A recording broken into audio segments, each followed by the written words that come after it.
Bonjour mes frères et sœurs. Bonjour, bonjour, bonjour à tout le monde. Bienvenue à 30 minutes avec vous. Je suis Shamim Oseni. On va passer un bon temps ensemble. On va parler de la croix pendant toute la semaine. Alléluia. Gloire à Dieu. Gloire à Dieu qui nous a donné le Christ. Gloire à Dieu pour la croix, grâce à laquelle nous avons pu être réconciliés avec Dieu, grâce à laquelle toute la malédiction a pu être coupée. Alléluia, merci Papa. Nous te louons, Éternel, pour tout ce que tu as fait, Seigneur Dieu. Reçois toute la gloire aujourd'hui, Éternel. Alléluia. Bonjour tout le monde. Bonjour Olga. Alléluia. Bonjour, bonjour. Bonjour Jean-Eudes. Aujourd'hui, j'ai changé un peu la dynamique parce que je vais vous présenter aussi quelques images. On va parler de la croix et on va pouvoir avoir des images du texte et etc. Le Seigneur vous bénit abondamment. Comment allez-vous mes frères et sœurs? Comment allez-vous? Est-ce que vous m'entendez bien? Est-ce que l'image est claire? Est-ce que tout passe bien? Écrivez-moi que je sache qui est là. Oh, bonjour Julie, bonjour Junior. Marie Tardif, le Seigneur vous bénit. Je suis contente de vous voir en ce début de semaine. Alléluia, Dieu est bon. Merci Olga. Bonjour Xavier. Oh, merci Seigneur pour tout ce que tu es. Merci pour tout ce que tu fais. Merci pour tes enfants. Merci pour mes frères et sœurs éternels. Tu es merveilleux. Merci pour leur vie que tu bénis chaque jour, Seigneur. En cette semaine, je vous recommande chacun d'entre vous à l'Éternel. En cette semaine, la main de Dieu, la faveur de Dieu et sa bénédiction vous poursuivent dans le nom de Jésus. Le Seigneur ordonne que cette bénédiction vous poursuive dans le nom de Jésus. Alléluia.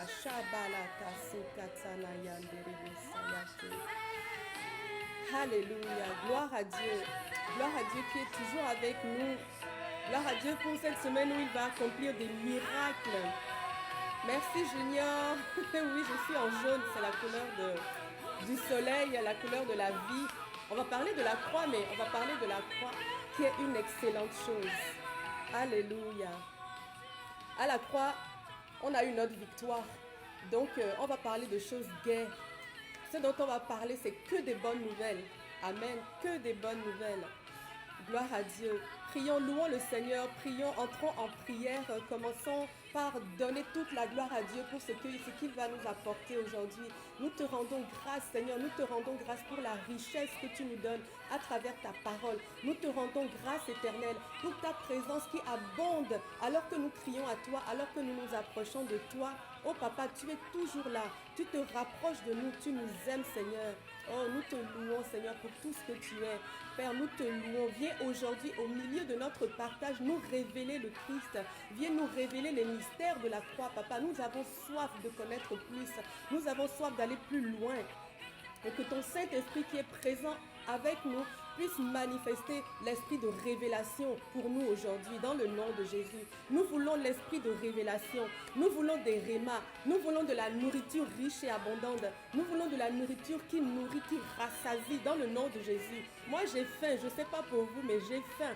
Cette semaine, je veux que le Seigneur parle de l'éternité. Je veux que le Seigneur parle du paradis. Je veux que l'Éternel parle de la vie et de la mort. Je veux que l'Éternel me parle de la bénédiction. Je veux que l'Éternel me parle de son amour. Je veux que l'Éternel me guide sur le bon chemin encore. Si jamais je suis éloigné, que le Seigneur me ramène sur le bon chemin. Alléluia. Si c'est votre partage, que ce soit votre portion aujourd'hui.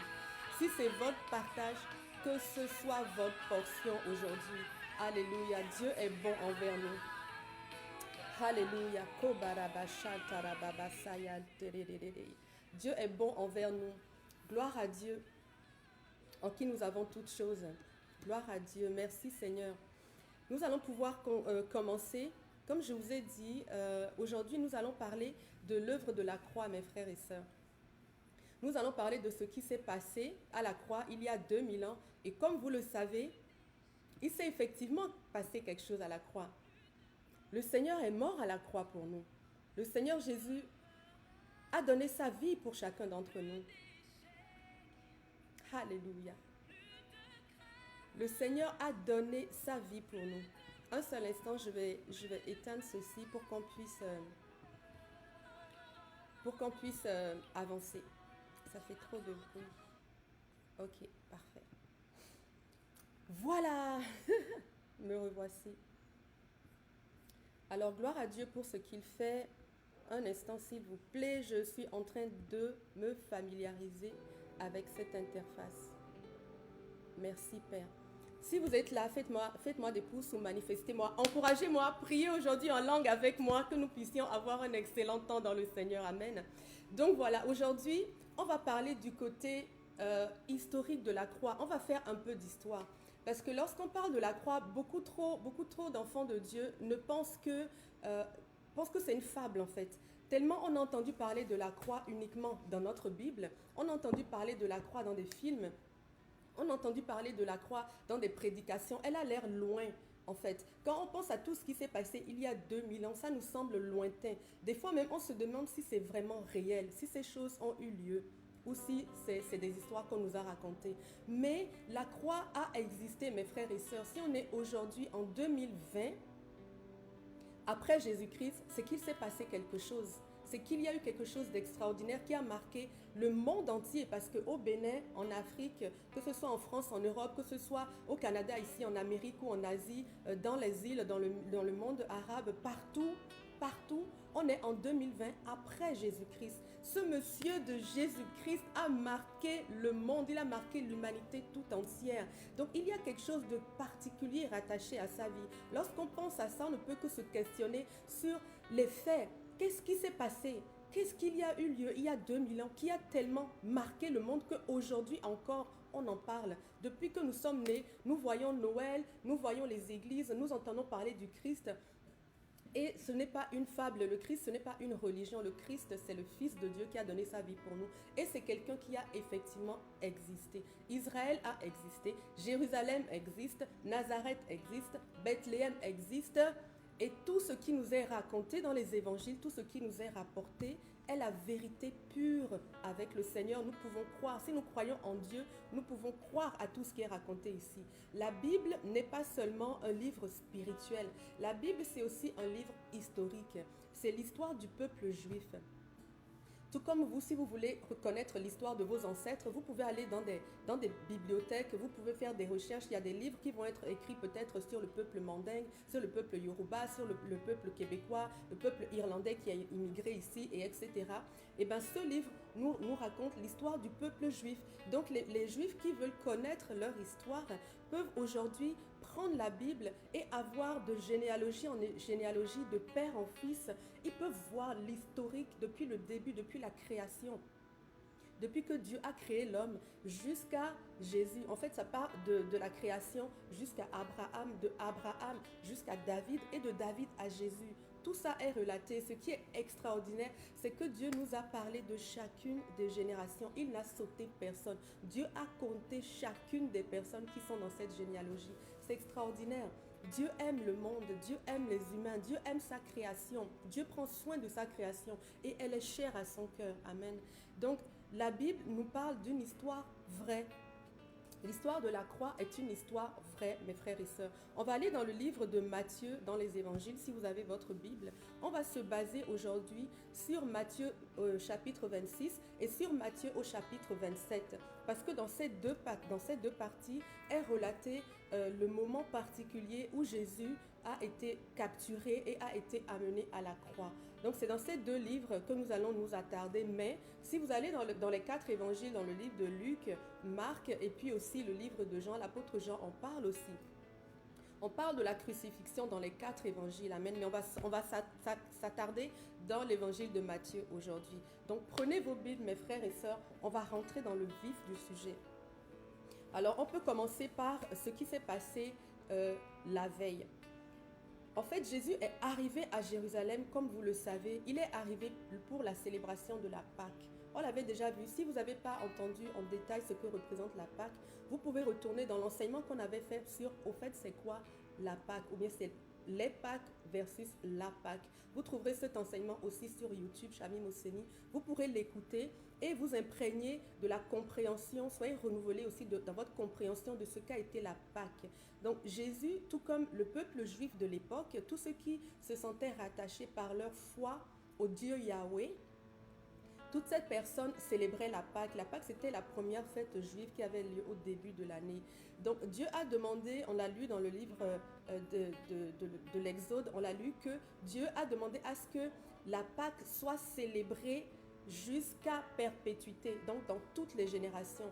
Alors les Juifs de cette époque-là, ceux qui venaient du monde entier, ils venaient de l'Asie, ils venaient de l'Afrique, ils venaient des contrées un peu plus éloignées, ils venaient du côté de la Syrie, de la Turquie, ils venaient même de la Grèce, de l'Italie.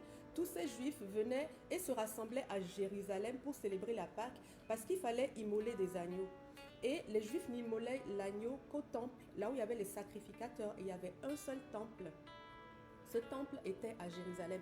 Est-ce que vous me suivez, mes frères et sœurs? Manifestez-vous. Écrivez-moi que je vois que vous me suivez. Merci Seigneur pour mes frères et sœurs. Père, je veux déclarer qu'ils sont très attentifs aujourd'hui. Dans le nom de Jésus, vos oreilles sont ouvertes. Alors donc, le peuple juif du monde entier venait à Jérusalem pour célébrer la Pâque. Et c'est dans cette optique que Jésus aussi se rendait à Jérusalem avec ses disciples. Donc Jésus observait les recommandations qui étaient écrites dans l'Ancien Testament. Amen. À l'époque, c'était la Torah. Donc Jésus est allé à Jérusalem, c'est pour ça qu'il est rentré à Jérusalem. Juste avant d'entrer à Jérusalem, on va voir qu'il s'est arrêté dans la maison de Philippe, où il y a eu Marie de Béthanie qui lui a versé du parfum sur lui. Il a été comme, entre guillemets, embaumé. Marie de Béthanie lui a fait une onction. C'est écrit ici dans Matthieu 26, Jésus se trouvait à Béthanie dans la maison, c'est pas Philippe, c'est Simon, dans la maison de Simon le lépreux. Une femme s'approcha de lui, tenant un flacon d'albâtre rempli de parfum de myrrhe de grande valeur. Pendant que Jésus était à table, elle répandit ce parfum sur sa tête. Dans d'autres évangiles, c'est écrit sur ses pieds ou sur son corps en entier. Donc Jésus est allé chez Simon. Et Marie, c'est Marie, la sœur de Lazare, qui a été ressuscitée. Donc je considère qu'elle a voulu faire une action de grâce au Seigneur. Et faisant cette action de grâce, elle a été animée d'un esprit prophétique parce qu'elle a couvert Jésus de ce parfum aussi comme un signe de son embaumement. D'ailleurs, c'est Jésus même qui va le dire plus loin que elle a répandu, il est écrit au verset 12, « Si elle a répandu cette myrrhe sur moi, c'est pour préparer mon enterrement. » Donc Jésus savait qu'en allant vers Jérusalem, ce serait son dernier voyage sur cette terre. Amen. Il savait qu'il allait à la crucifixion et il l'annonçait déjà. Donc il disait que cette femme était en train de lui verser un embaumement. Donc Jésus quitte maintenant la maison de Simon le lépreux et les 12 disciples, il va aller manger ce qu'on appelle le repas de la Pâque avec ses disciples. Le repas de la Pâque se fait généralement le premier jour de la fête. La Pâque durait 7 jours. Pendant la Pâque, ce qui était particulier, c'est que les gens se mettaient ensemble et mangeaient un agneau, mangeaient de l'agneau avec des pains sans levain et des herbes amères. Et depuis que Jésus a célébré cette dernière Pâque, il a instauré en plus de ça le côté du vin. Avant, c'était juste l'agneau, les herbes amères et le pain sans levain. Amen. L'agneau symbolisait en fait le sang qui a été versé lorsque Dieu a libéré son peuple d'Égypte. Il a demandé à ce que chacun d'entre eux immole un agneau et mette le sang sur leur linteau de façon à ce que lorsque la mort va passer pour emporter les enfants d'Égypte, les enfants de Dieu ne soient pas frappés par ce fléau. Amen. Donc, c'est un signe, le sang de l'agneau est un signe du salut de Dieu qui a compté aujourd'hui encore pour vous et pour moi. Donc, c'est pour ça qu'ils mangeaient l'agneau. Les pains sans levain montraient le fait que Dieu les a sortis rapidement, promptement. Dieu a agi promptement envers son père. Envers son peuple, pardon. Ils n'ont pas eu le temps de mettre du levain dans la pâte. Il fallait manger du pain qui n'avait pas levé. Il fallait faire les choses rapidement. Amen. Alors donc ce soir-là, si on va dans l'évangile de Matthieu, on va lire au verset 17. Le premier jour de la fête des pains sans levain, les disciples vinrent trouver Jésus pour lui demander « Où veux-tu que nous fassions les préparatifs pour le repas de la Pâque ?» Donc là, je vais vous relater, on va regarder l'histoire, comment ça s'est passé jusqu'à la croix. À partir du moment où Jésus est arrivé vers Jérusalem, jusqu'à ce qu'il aille à la croix. Amen. Donc là, les disciples viennent lui demander « Mais Où est-ce que nous allons célébrer la Pâque? Parce qu'ils n'habitaient pas à Jérusalem. Jésus venait de la Galilée. Il était souvent à Capernaum, qui était entre les deux, mais il venait de la Galilée en fait. Donc quand il arrivait à Jérusalem avec toutes les autres foules, il fallait qu'il trouve des lieux. Tous les autres juifs qui venaient aussi, il fallait qu'ils trouvent des lieux pour se réfectionner, on dit. En tout cas, pour se rafraîchir, pour manger, pour se reposer. Et puis là, donc, c'est pour ça que les disciples posent la question, mais où est-ce que nous allons nous réunir pour le repas de la Pâque? Et Jésus leur dit, allez voir un tel et dites-lui, le maître va venir dans ta maison ce soir. Et c'est ce qui s'est fait. Donc, ils se mettent ensemble. C'est une célébration nationale qui a lieu pendant ces 7 jours. Et le premier jour de cette semaine-là, les disciples avec Jésus sont en train de préparer le repas. Le repas, donc, va être un agneau qui va être immolé, qui va être cuit et qui va être partagé ensemble. Amen. Et ça constituera la Sainte Seine. Si on descend un peu plus loin, on va voir que Jésus annonce à ses disciples qu'il va être crucifié. Il va leur dire qu'il va être tué ce jour-là. Et il va dire que l'un d'entre eux va le trahir. Donc, les disciples savaient ce qui allait se passer. Jésus leur parle de son corps. Il dit, prenez le pain. Quand il va faire la Sainte Seine, disons le partage de ce repas-là, il va prendre le pain, il va leur donner, il va leur dire, voilà, ça c'est mon corps qui va être donné pour vous. Et il va leur donner le vin et il va leur dire, voici le sang qui marque l'alliance que je fais avec vous aujourd'hui. Cette alliance, c'est que si tu reconnais Jésus dans ton cœur et que si tu lui donnes ta vie, si tu crois dans ton cœur et que tu profètes de ta bouche, tu seras sauvé. Si tu reconnais son sacrifice, tu seras sauvé. Et c'est une alliance qui a été scellée par le sang. Amen. Et c'est pour ça que Jésus nous demande de le faire aussi avec le vin. Le vin correspond au sang. Bon, on continue un peu plus loin. Donc, il y aura la Sainte Seine, il y aura le pain, il y aura le vin. Et Jésus va leur annoncer qu'il va être pris. Donc, ils vont finir ce repas et ils vont se rendre tout doucement vers Gethsémané, qui est un jardin. Gethsémané, ça veut dire le pressoir à olives. C'est un jardin qui existe. Donc aujourd'hui, si on va à Jérusalem et qu'on se tient dans la vallée du mont des Oliviers, on peut identifier un endroit particulier dans cette vallée qui était le pressoir. Parce qu'évidemment, l'huile d'olive était une denrée très, très prisée dans ce milieu-là à l'époque. Et il y avait dans la ville de Jérusalem, qui n'est pas immense, hein. Si vous allez à Jérusalem, vous allez vous rendre compte qu'en fait, les lieux sont succincts comme ça, tout petit, tout est proche, tout est à côté. Okay? Donc, ils vont dans cet endroit où il y a des jardins et c'est aussi l'endroit où les foules qui venaient à Jérusalem allaient se reposer parce qu'il n'y avait pas assez d'auberges pour tout le monde et peut-être que les autres n'avaient pas aussi assez d'argent pour payer parce que la foule venait de très loin, les gens avaient fait des journées, des semaines de voyage des fois pour arriver là. Donc ils utilisaient ces grands jardins d'oliviers pour se reposer. Donc là, ce que je vais faire, je vais vous donner, je vais vous montrer une image de Gethsémané. Amen. Ça, c'est une photo que j'ai prise en Israël en décembre 2019. Si vous regardez bien la photo, vous allez voir que les arbres sont espacés, les arbres sont bas.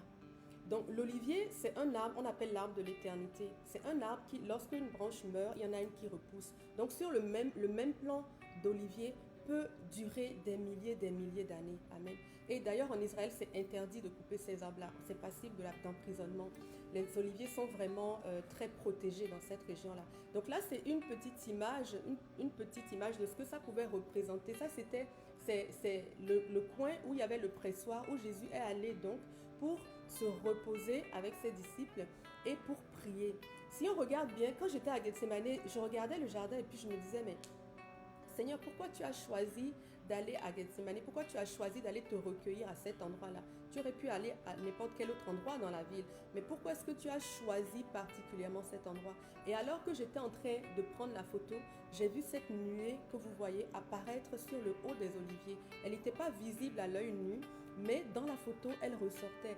Et vraiment, ça m'a vraiment touchée. Je me suis dit, en fait, c'est comme si la gloire de Dieu couvrait ce jardin. Vous voyez, les oliviers sont bas. C'est des arbres qui ont des branches qui s'étendent un peu partout, mais vraiment bas et c'est très touffu. Donc lorsqu'on est dans un olivier ou en dessous d'un olivier, on a ce sentiment de protection, un sentiment de sécurité. C'est un lieu très apaisant en fait. Et c'est pour ça que Jésus, entre autres, a choisi cet endroit-là pour aller se reposer. Amen. Donc c'est très particulier. Et d'autant plus que de toute façon, ils devaient aussi avoir l'habitude de se reposer dans les oliveraies à l'époque parce que c'était des lieux publics qui étaient propices au repos. Dans le creux des oliviers, on peut se reposer. Si vous regardez, je ne sais pas si vous voyez ma flèche ou pas, mais dans le creux des oliviers, on peut facilement, c'est assez grand pour qu'on puisse s'allonger à l'intérieur même et c'est couvrant. Et vraiment, ça nous donne une impression de sécurité. Et c'est ce que le Seigneur me disait. C'est pour cette raison qu'il a choisi l'oliveraie. Amen. Et c'était extraordinaire. L'oliveraie, aujourd'hui, on peut la retrouver à Jérusalem parce que dans le livre de l'évangile de Jean, on a une indication comme quoi il fallait traverser le torrent de Cédron pour y arriver. Donc, on voit le torrent de Cédron dans la ville de Jérusalem. Aujourd'hui encore, on peut l'apercevoir. Et du coup, on a pu identifier à quelques mètres près où se trouvait l'emplacement du pressoir des olives. Parce qu'il y a tous les oliviers.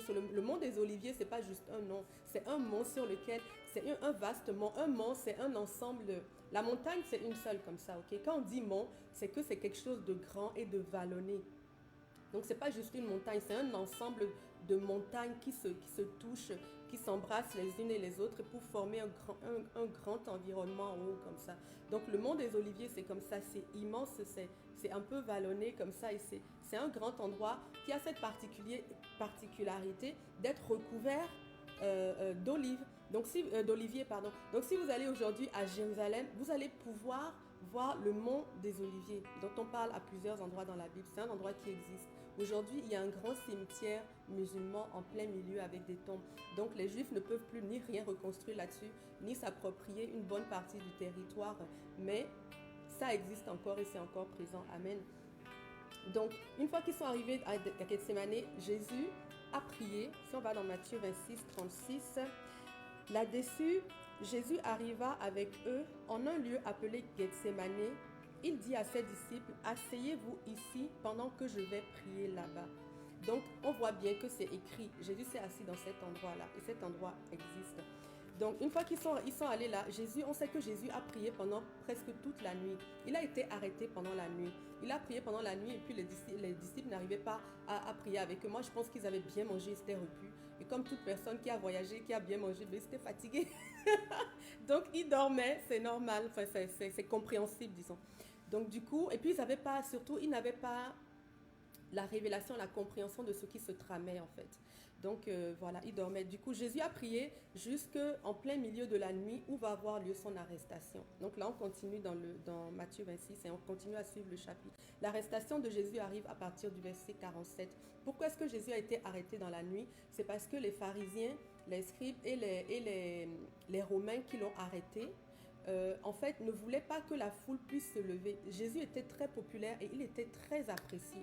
Du coup, ils ont préféré le prendre pendant la nuit pour éviter que la foule ne puisse se lever et les empêcher de le saisir, les empêcher de réaliser leur complot. Donc, effectivement, c'est durant les ténèbres, dans un moment ténébreux, qu'ils ont choisi de faire leur complot là. Et ils ont été aidés par Judas, qui est venu identifier le maître auprès d'eux pour qu'eux ils puissent le reconnaître. En fait, ce n'est pas les Juifs qui sont allés arrêter Jésus, ce sont les Romains. Donc, les pharisiens se sont servis des Romains pour aller l'arrêter. Donc, si on veut en réalité, ce sont les religieux et les incrédules qui se sont chargés de comploter contre Jésus. Ce n'est pas ceux qui connaissaient Jésus. Amen. Et aujourd'hui, c'est encore la réalité. Aujourd'hui encore, ce sont les esprits religieux et les esprits incrédules qui luttent contre le Christ et contre la bonne nouvelle. Et c'est ce qui se passait déjà ici. Lorsqu'on voit, on voit en fait qu'ils sont allés arrêter Jésus. Les Romains ne le connaissaient pas forcément. Les soldats qui sont allés dans le jardin ne le connaissaient pas forcément.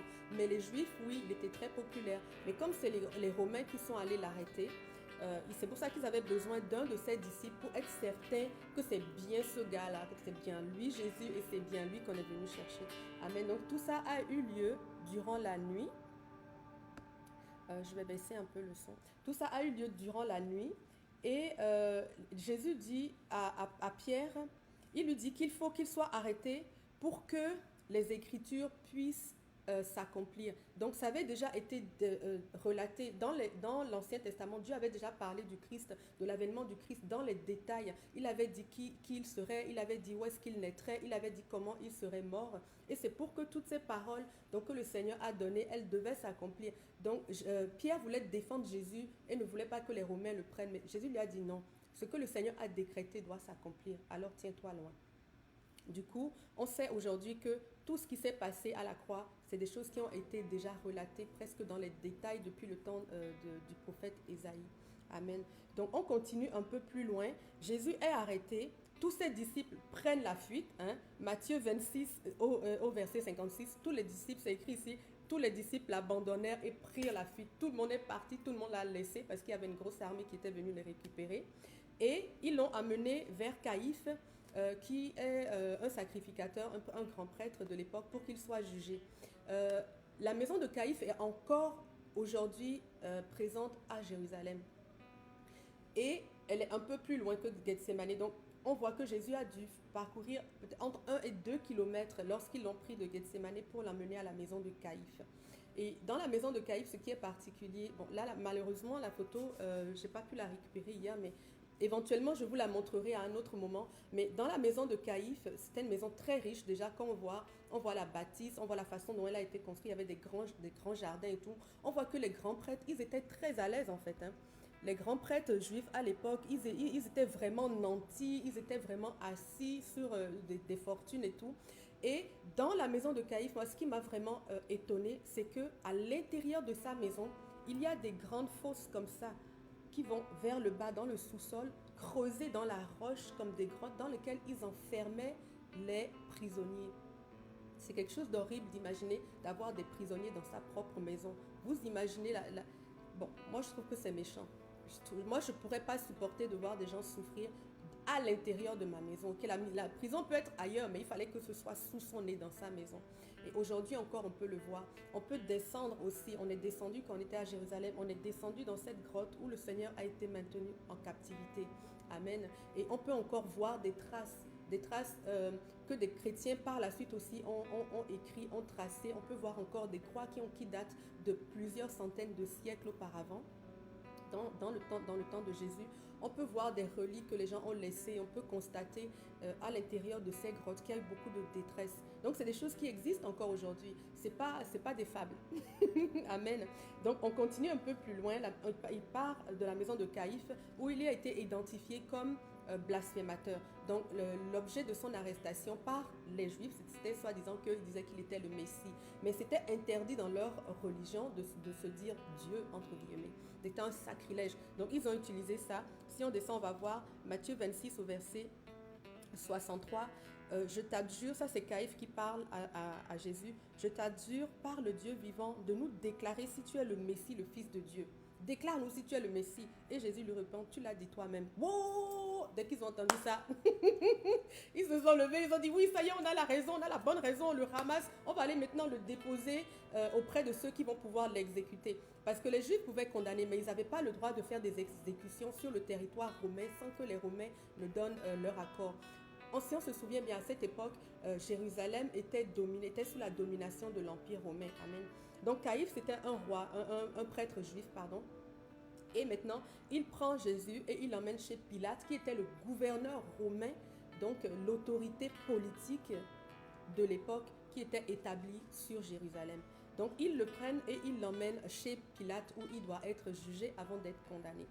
Donc ça arrive toujours dans Matthieu 26, on descend, Pierre renie Jésus et ensuite on voit que Jésus arrive auprès de Pilate. Matthieu 27, maintenant on commence un autre chapitre. L'accusation a eu lieu. Pilate, en fait, ne comprend pas pourquoi est-ce que les Juifs l'arrêtent parce qu'il ne le connaît pas. Et puis, bon, il n'a pas l'air méchant, il n'a pas l'air d'un bandit et tout. Et il le questionne et Jésus répond à ces questionnements simplement. Et Pilate se dit, mais ce gars-là, il n'a rien à se reprocher. Je ne comprends pas pourquoi est-ce que vous voulez le tuer. Pourquoi est-ce que vous voulez qu'on l'exécute? Et Pilate finit par se dire que, bon, ce que je vais faire, c'est que je vais vous remettre la responsabilité de son sang. Pilate ne voulait pas avoir part à ça. D'ailleurs, sa femme l'avait bien prévenu que si tu touches à ce monsieur-là, tu vas avoir des problèmes. C'est un enfant de Dieu. C'est un envoyé de Dieu. Et c'est écrit ici, Matthieu 27 au verset 18. C'est Pilate qui parle. En effet, il s'était bien rendu compte que c'était par jalousie qu'on lui avait livré Jésus. Donc imaginez Jésus, donc il rentre pour la Pâque, pour célébrer Dieu. Il passe les derniers instants avec ses disciples. Et maintenant, il est emmené auprès de Caïphe, il est jugé, il est condamné et il est pris pour aller vers les Romains pour être exécuté. Donc tout ce processus, ça devait être vraiment quelque chose de difficile pour lui. Mais ça s'est passé durant la nuit. Et c'est au petit matin qu'ils l'ont amené maintenant vers Pilate où il a été jugé. Alors, là on va passer à une autre image qui correspond au chemin de la croix. Parce que là maintenant, il a été jugé.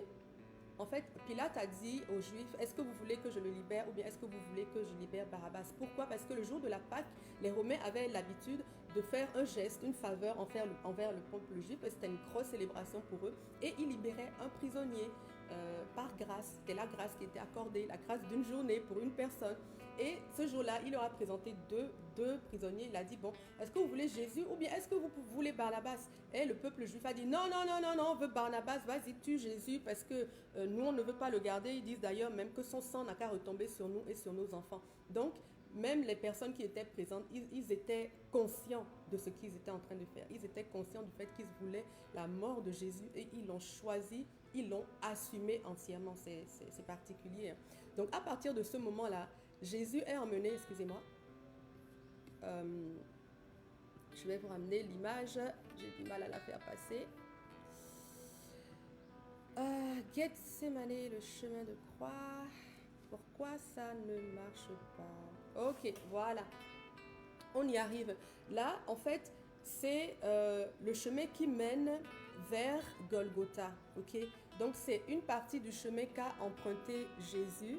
Lorsqu'il est parti de chez Caïphe, ils sont revenus. Amen. Ils sont revenus de chez Caïphe qui était sur le côté gauche. Au fond, là-bas, on peut voir le dôme du rocher. Je ne sais pas si vous le voyez. Le dôme doré, c'est l'emplacement de l'ancien temple, en fait. Même l'emplacement de l'ancien Saint des Saints. Le lieu sacré même. Et aujourd'hui, ce qui se trouve à cet endroit, c'est le dôme du rocher qui est une grande mosquée musulmane. Donc, c'est un lieu de pèlerinage pour les musulmans. Donc, sur cet endroit, en fait, là, on est en plein milieu, on est à l'extérieur de la ville de Jérusalem, mais on s'en va vers la ville de Jérusalem. Et la porte que vous voyez au bout là-bas, mais on la voit peut-être pas très clairement, mais le mur qui est tout à fait au fond, il y a une porte qui était là à l'époque, c'était la porte est par laquelle on rentrait dans la ville de Jérusalem. Donc, c'est par là que Jésus est rentré. Okay? Donc, on peut voir qu'après que Jésus a fait le chemin de croix, c'est écrit ici à Matthieu 27, au verset 32, à la sortie de la ville, ils rencontrèrent un nommé Simon, originaire de Cyrène, et ils lui firent porter la croix de Jésus. Donc, Simon de Cyrène a porté la croix de Jésus avec lui sur ce chemin. Donc, comme vous pouvez constater aussi à Jérusalem, tout est dans cette couleur, la couleur de la pierre. Toutes les bâtisses, même le sol de la ville est tapissé de cette couleur et c'est très particulier. Ça donne un paysage, je dirais, atypique lorsqu'on y est. Donc ça, c'est le chemin que Jésus a emprunté pour aller donc maintenant à Golgotha. Donc on continue, mais on a bientôt fini. Je sais qu'il est déjà 30 passé. On continue, donc je vous reviens. Alors là, on continue, on s'en va vers Golgotha. Et Jésus va aller concrètement à la croix. Il va être crucifié. Amen. Un instant. Jésus va être crucifié. Donc, Matthieu 27 au verset 34. On descend.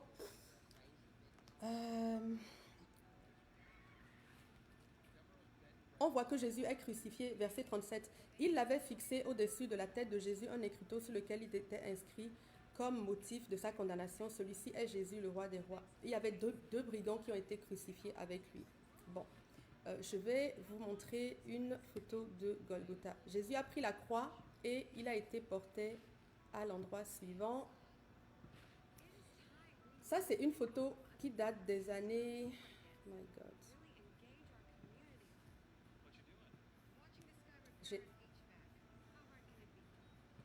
Allez, voilà. C'est une photo qui date des années entre 1900 et 1920. C'est la première photo que je vous montre parce qu'aujourd'hui, avec l'érosion, ce lieu n'est plus vraiment, on ne le reconnaît pas avec autant de détails. On le reconnaît, il est toujours là, mais les détails qui sont présents dans cette photo sont importants. Pourquoi? Parce que si vous regardez au fond de la photo, un peu sur la gauche, vous allez voir deux trous qui ressemblent à des yeux. Et autour, on voit un peu comme une tête et un nez au milieu. Le lieu Golgotha est appelé ainsi parce que ça veut dire le lieu du crâne. Golgotha, c'est un endroit en fait où les Romains avaient l'habitude de crucifier les brigands et les bandits, et etc. Et on l'appelait le lieu du crâne parce qu'il ressemblait, il avait à ce lieu-là, dans la roche, il y avait des trous qui donnaient l'illusion d'un crâne. En même temps aussi, c'était un endroit où la mort était donnée. Donc son nom lui revenait particulièrement bien. Mais ce n'était pas sûr dans ces roches-là que les gens étaient crucifiés, mais c'était là où nous on se trouve ici. Si vous êtes en face de votre ordinateur, du côté, donc en face de ce crâne, il y avait une grande voie, une grande route passante. Et c'est sur cette route passante que les croix étaient entreposées à la vue et au su de tout le peuple. Parce que les Romains voulaient faire des exemples. Donc c'est en face de Golgotha qu'il plaçait les croix. Il y a certains films de Jésus qui nous placent la croix sur une grande montagne isolée. Ce n'est pas la réalité. Cet endroit, en fait, c'est l'endroit où il y avait le tombeau de Saül. Mais c'est un endroit qui est magnifique. On peut s'imaginer, enfin, c'est facile de s'imaginer qu'il puisse y avoir une croix là-dessus. C'est un lieu où on se sent rapidement seul, isolé sur cette montagne. Donc c'est pour ça que les gens le choisissent. Mais en réalité, Golgotha est en plein juste à l'extérieur de la ville, juste avant l'entrée de la ville, parce que les gens ne tuaient pas les gens à l'intérieur de la ville, ils les tuaient à l'extérieur. Et ce lieu s'appelle le lieu du crâne, et c'est encore présent aujourd'hui. Là, je vais vous donner l'image de Golgotha, de ce que Golgotha est aujourd'hui. Voilà, ça c'est une photo que j'ai prise en décembre. Ok, vous voyez sur le côté gauche de la photo, il y a ce gros cratère, un genre de trou dans la roche qui correspondait au même trou qui était sur l'autre photo que je viens de vous montrer. Et puis là, on voit aussi, en plein milieu, on voit un endroit où ça descend comme ça. C'est à cet endroit que sont les deux orifices des yeux. Là, sur la photo, c'est un peu moins palpable, mais lorsqu'on est là-bas et qu'on se rapproche on se rapproche de cette montagne, on peut voir encore le dessin dans la roche de ces yeux-là. Donc Golgotha, c'est un endroit qui est encore là aujourd'hui. Mais malheureusement, à cause de la pollution des voitures, des bus, de tous les touristes qui passent vraiment, il y a des affluences de millions de personnes là-bas chaque année, et ben, il y a eu une certaine dégradation des lieux saints. Mais pourquoi c'est important de le voir aujourd'hui? C'est que c'est un endroit qui existe. La crucifixion n'est pas une fable, elle a vraiment eu lieu. C'est pas quelque chose que les gens ont voulu écrire pour nous dire que Dieu a aimé le monde, que Dieu a fait ceci, Dieu a fait cela, pour nous donner pitié pour Jésus ou quoi que ce soit. Non, c'est réel, mes frères et sœurs, ça a existé. Si vous voulez l'attester, par la grâce de Dieu, que vous puissiez un jour aller en pèlerinage à Jérusalem pour découvrir, en Israël en général, pour découvrir tout ce qui s'est passé à cette période-là. Donc, à Golgotha, Jésus a été crucifié et entre midi et 15 heures, sur sa croix, il était sur la croix et il y a eu des ténèbres qui ont environné toute la ville. Des ténèbres à midi, c'est quelque chose d'assez particulier, n'est-ce pas? Mais de midi à 15 heures, il y a eu des ténèbres sur toute la ville. C'est relaté ici dans Matthieu 27 au verset 50. À ce moment, Jésus poussa de nouveau un grand cri et rendit l'esprit. Et voici qu'au même instant, le rideau du temple se déchira en deux, de haut en bas, la terre trembla et les rochers se fendirent. Donc là, on peut bien voir que Jésus a expié. Il y a eu des ténèbres, Jésus a poussé un grand cri et il a expié, il est mort. Donc Jésus est effectivement mort et plusieurs témoins peuvent l'attester. C'est pour ça qu'aujourd'hui, ça fait partie encore du patrimoine historique des Juifs, du peuple juif. C'est quelque chose qui a été attesté par de nombreux témoins. Et donc la crucifixion est une réalité. Amen. Donc à cet endroit, il y avait beaucoup de brigands, de criminels et tout qui étaient exécutés. C'était un lieu d'exécution. Et Jésus a été exécuté comme un criminel, comme un vulgaire criminel avec ces personnes-là. Ok.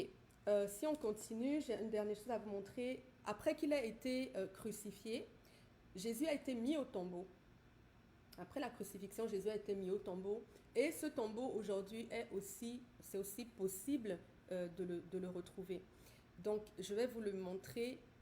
Ça particulièrement, c'est des photos que quand j'ai été en Israël, je ne les avais pas mis sur la toile parce que Golgotha, Gethsemane, la maison de Caïphe où il y avait la fosse dans laquelle le prisonnier descendait, où Jésus a été gardé pendant un certain temps, etc., etc.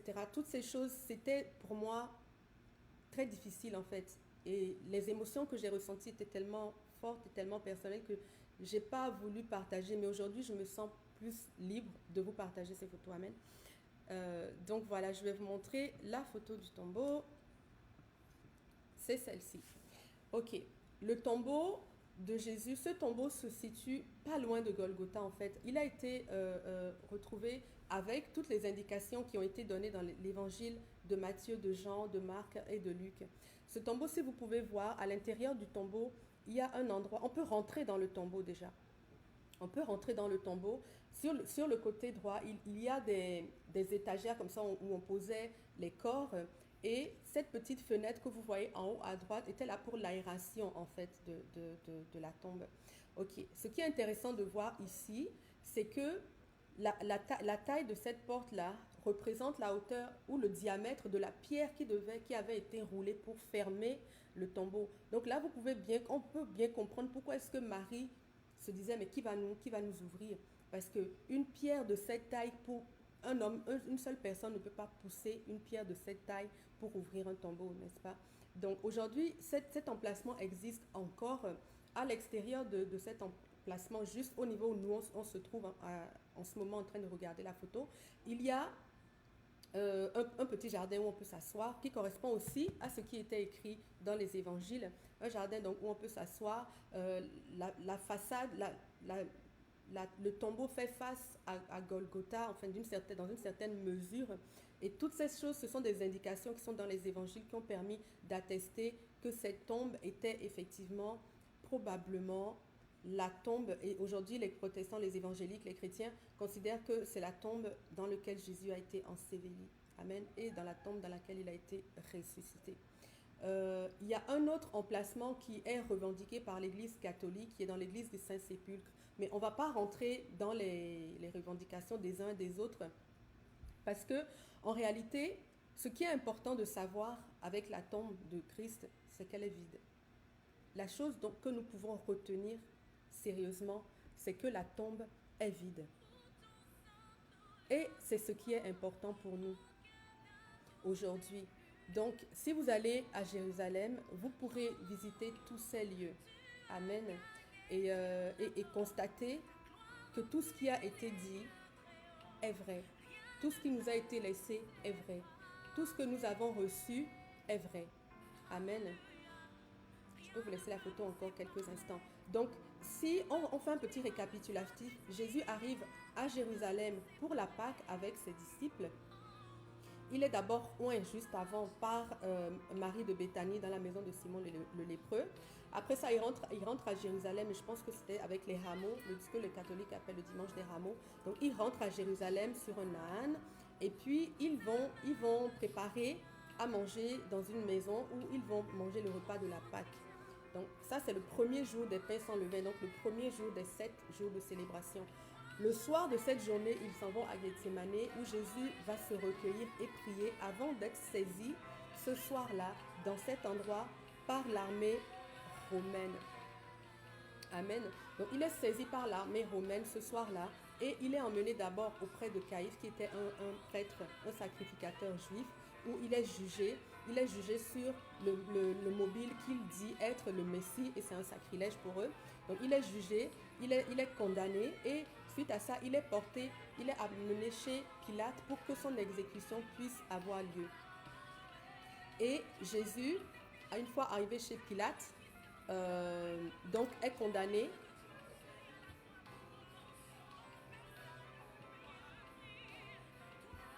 Ok, c'est ça. Jésus est condamné, excusez-moi. Et les Juifs décident que ce soit lui qui soit crucifié. Ils ne veulent pas que soit libéré Jésus, ils ont choisi que Barnabas soit libéré et ils ont choisi que Jésus soit tué et que son sang retombe sur eux. Donc Jésus, à partir de ce moment-là, dans cette matinée-là, a été porté à la croix. Donc la crucifixion s'est passée le matin du lendemain de ce repas et Jésus a été crucifié avec d'autres. Il a été crucifié avec d'autres brigands et il est mort. Et à 15 heures, le voile s'est déchiré, la terre a tremblé, il y a plusieurs morts qui ont été ressuscités. Et suite à ça, Jésus a été pris et a été mis enseveli dans la tombe de, il s'appelait Joseph d'Arimathée, qui lui a prêté, qui était un homme riche, qui était croyant, et qui a prêté son tombeau à Jésus. Le soir venu, arriva un homme riche appelé Joseph, originaire de la ville d'Arimathée. Lui aussi était un disciple de Jésus. Il demanda à Pilate le corps de Jésus, et Pilate le lui donna, et il a pris le corps, il l'a enseveli. Donc ça, c'est le récit réel des faits. Ça, ce sont les faits. Et ces faits, c'est de cette façon que la crucifixion s'est passée. Et c'est par là que nous devons commencer lorsque nous parlons de ce que représente la croix pour nous aujourd'hui en 2020. Nous devons commencer par le fait que c'est réel. Si on ne considère pas que la croix est une réalité, on ne pourra pas prendre tout ce qui nous est dit au niveau spirituel. Si on ne reconnaît pas que cette crucifixion a effectivement eu lieu, ça va être difficile pour nous de croire à ce qui s'est passé spirituellement. Nous devons croire, mais là, je vous emmène à voir d'abord parce que vous avez déjà lu. Et donc, là, je vous montre comme concrètement que ce que vous avez lu est réel. Et maintenant, demain et après-demain, on va s'intéresser au-delà de cette réalité, de ce que le monde voyait à la croix. Qu'est-ce qui s'est passé et quelle est la portée de ce qui s'est passé pour chacun d'entre nous aujourd'hui en 2020. Amen. Le tombeau est vide. Jésus est ressuscité. La porte est ouverte. Vous pouvez entrer et constater qu'il y a eu la résurrection. Amen. Et c'est ça qui est la chose la plus importante que nous devons retenir. Il y a eu la crucifixion et il y a eu la résurrection. Les deux vont ensemble. Amen. Voilà mes frères et sœurs, ce que je voulais vous apporter.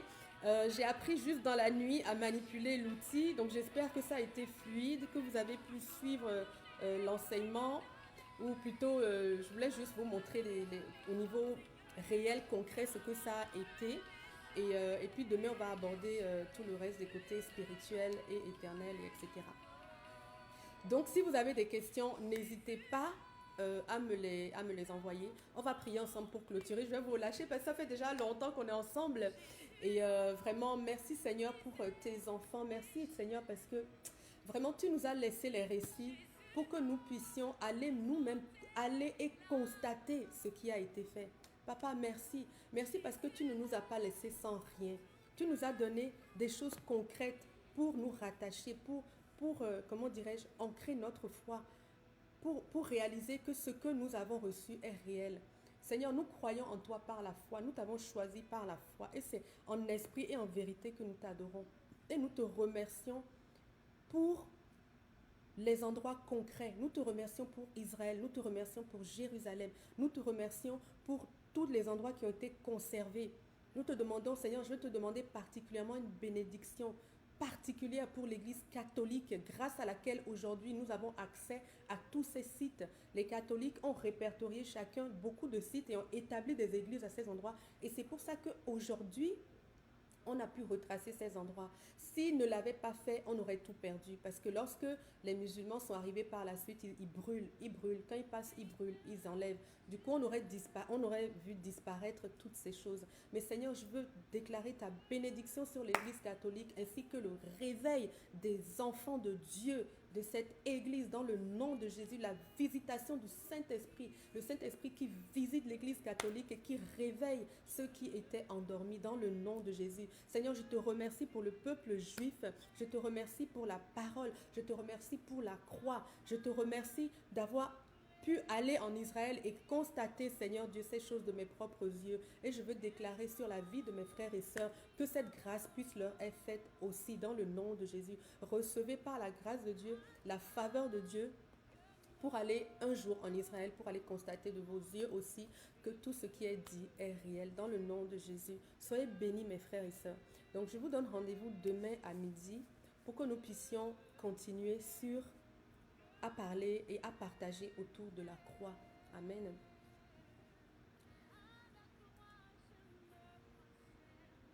Okay. Le Seigneur vous bénit abondamment.